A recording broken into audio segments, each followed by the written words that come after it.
Rawteur, Julie's bookmark didn't work. And the first thing that everyone wants to say is that she used the wrong symbol, or that she ran out of time, or even that the man in yellow disrupted it. But I don't think any of those are the real answer. What I think actually happened is Julie may have misunderstood what a bookmark is in Fromville. Not the idea of a bookmark, the idea she got correct. Fred the storywalker figured it out. Leave something inside the chapter and you can find your way back to it. I mean, that's logical. But what Julie brought with her was a blank piece of paper. In Fromville, a bookmark might not be something Julie creates from scratch. It might be something the story already remembers. And if that is the rule, if the town only recognizes objects that already carry meaning inside the story, then Julie failed because she walked in with an object the story had never seen before, tried to leave it behind, and the story just didn't hold it. The episode gives us more evidence for that than people are giving it credit for. I mean, start with what Julie actually reads. Randall finds a character in the Grand Gulagog book called Fred the Storywalker. Fred is a distant cousin of the Grand Gulagog, an elevator repairman who spends his weekends storywalking through adventures. And the specific thing the book says is that Fred discovered he could leave a bookmark somewhere inside the story and then use that bookmark to choose which chapter he wanted to revisit. Now, Julie hears that and immediately starts connecting it to herself. So when she reads about the bookmark, it feels like she just found the rule she's been missing. A way to control where she lands instead of being pulled somewhere randomly. Therefore, her plan is simple. She takes a blank piece of paper with her. Wherever she ends up, she draws the symbol on the paper and leaves it there. The theory is that if the bookmark exists inside that chapter of the story, then when she returns to the present, the same symbol should appear on the paper in her pocket. Proof that it worked. Proof that she can actually go back to that moment, to that chapter. The problem is that Julie may have understood the idea of a bookmark without actually understanding what makes something a bookmark in Fromville specifically. And that distinction is everything. So Julie storywalks, she ends up at the massacre, the same day Victor saw the boy in white for the first time, also the same day the previous cycle ended, and it's also the last day that Miranda was alive. Now, Julie doesn't arrive safely. You know, unlike the last time, she's not in some secluded area, right? Where it's a controlled location where she can kind of look around, right? She lands in the middle of everything, and the man in yellow is right there, crouched over a body, eating someone's liver. So almost like he has a spidey sense, you know, people are starting to connect him to the spider at the Lake of Tears, but I digress. He senses something. He looks up and he sees her. And immediately she panics, grabs the paper, draws her symbol, drops it on the floor, and Randall pulls her out just in time. Now, when she checks the paper afterward, there is no symbol, right? The bookmark didn't transfer. Now, here is where a lot of people stop and say the bookmarks just don't work at all, or that Julie used the wrong symbol, or that she didn't finish drawing before she got pulled. And those are all reasonable reads, but the episode doesn't frame it that way. It doesn't feel like a timing issue. It feels like the story rejected the object, because think about what she brought into that chapter. A blank piece of paper. No history, no connection to anyone in that area, in the town, no relationship to the massacre, to Victor's family, to the dead townspeople, to the man in yellow. Julie walked into one of the most significant chapters in Fromville's history and tried to leave a piece of paper behind that had never been part of that chapter originally. And the chapter didn't hold it. I want to be precise about this because there is a version of this theory that oversimplifies everything. See, the problem isn't that Julie used paper. Fromville is full of paper that have significant meaning. Victor's drawings are paper, right? They preserved what he saw during the massacre with enough detail and enough truth that Henry has them hanging in his basement decades later. Abby's grocery note is paper, a torn off shopping list, and we'll get to what that note does in a minute. There's Ethan's books, they're paper.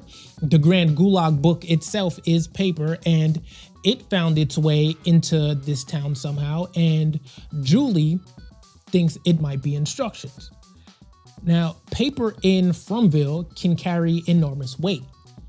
The problem is that Julie's paper was empty. It had no connection to the chapter she was entering. It didn't belong to anyone who died that day. It had never been held by Victor or Miranda or any of the townspeople who were killed.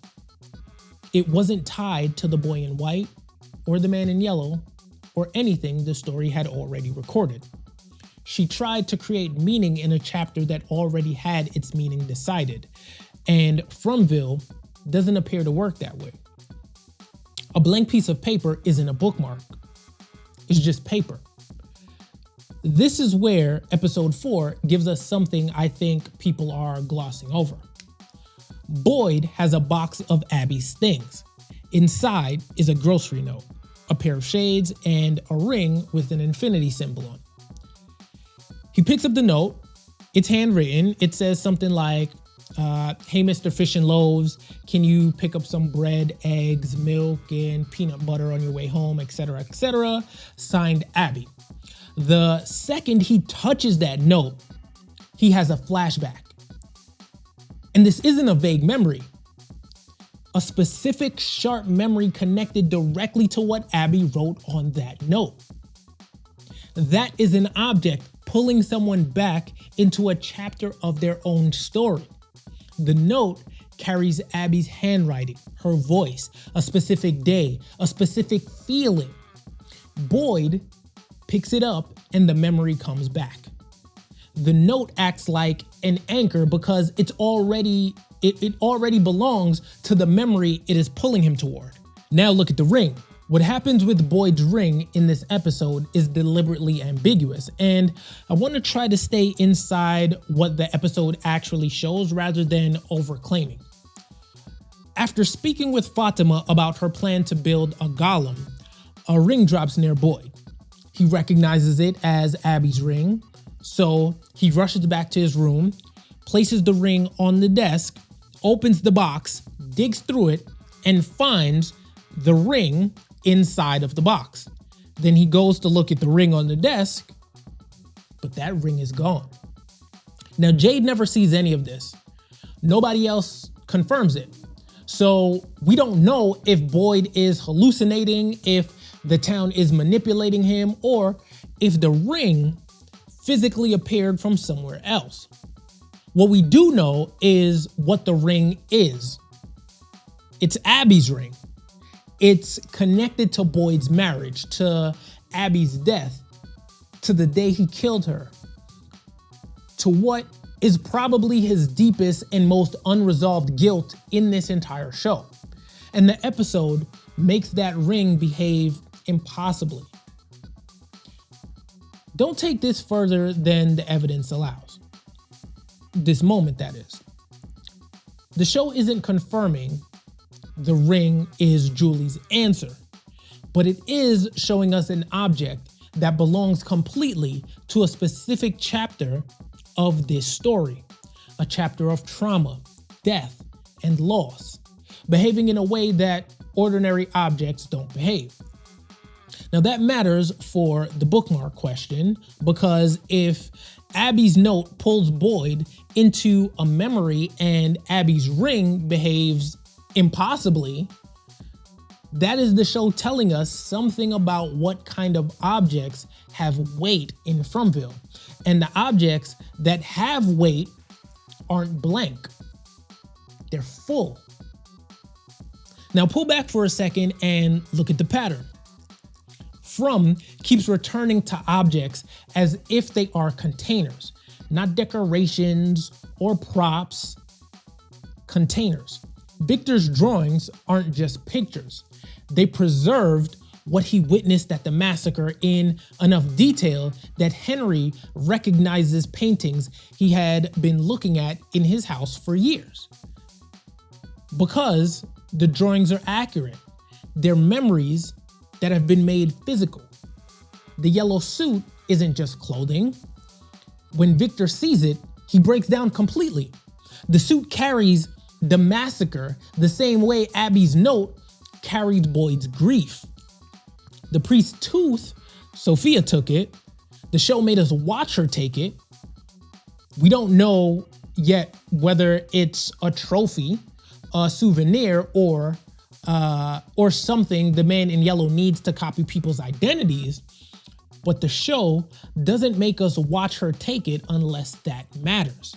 A tooth is possibly one of the most personal objects that can be taken from a person, right? A lot of people keep tooth. Think about it, baby teeth, right?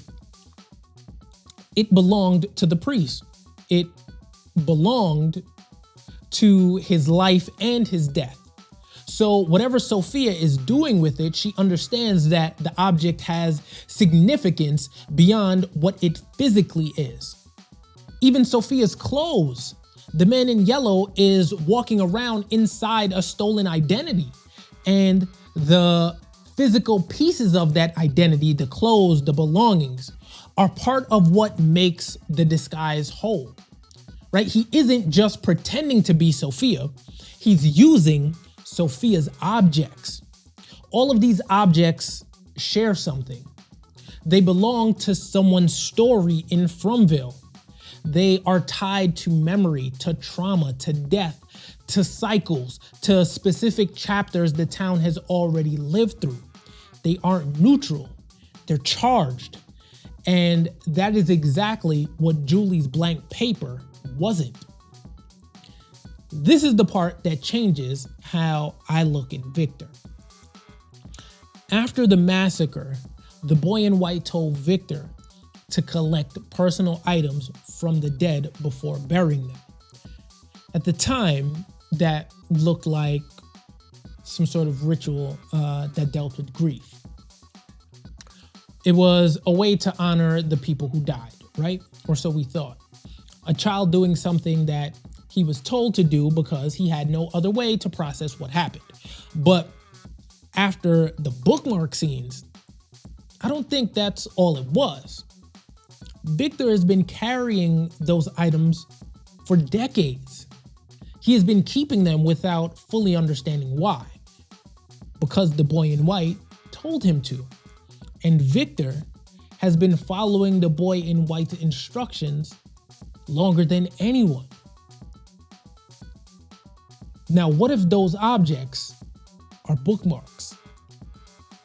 Not bookmarks Julie created, bookmarks the story already made. Objects tied to specific people, specific deaths, specific chapters of Fromville's history. Objects that the story already recognizes because they belong to moments the story already holds. Now, Julie walked into the massacre with a blank piece of paper, trying to leave something the story would remember. Victor, on the other hand, has been sitting on a collection of objects the story already remembers, or remembered, or has remembered for 40 years. That's a huge gap. And it suggests that the next real step for Julie isn't to go back into the massacre alone with better paper. It's to sit down with Victor and figure out what he collected. Remember, Victor told Henry in this episode that he saw the man in yellow eating his mother at the bottle tree.